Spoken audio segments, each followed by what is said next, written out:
ನಾನು ಹುಟ್ಟು ದಲಿತ, ಸಾಯೋದು ದಲಿತನಾಗಿಯೇ. ಸಮಸ್ಯೆ ಬಗ್ಗೆ ಮಾತನಾಡದೆ ರಾಜೀನಾಮೆ ಕೇಳುವುದು ಸರಿಯಲ್ಲ. ನಾನು ರಿಸೈನ್ ಮಾಡಲ್ಲ ಎಂದ ಸಚಿವ ನಾಗೇಂದ್ರ.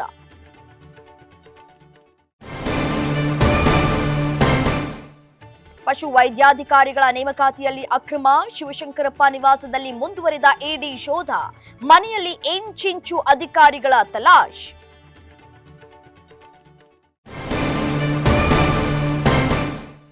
ಪ್ರತಿಷ್ಠಿತ ಕಂಪನಿ ಹೆಸರಲ್ಲಿ ಖದೀಮರ ದಂಧೆ. ಬಿಡದಿ ಬಳಿ 5 ಕೋಟಿ ಮೌಲ್ಯದ ನಕಲಿ ಔಷಧ ಸೀಸ್. ಮರು ಪ್ಯಾಕಿಂಗ್ ಮಾಡಿ ಮಾರಾಟ ಮಾಡ್ತಾ ಇದ್ದ ಖದೀಮರು.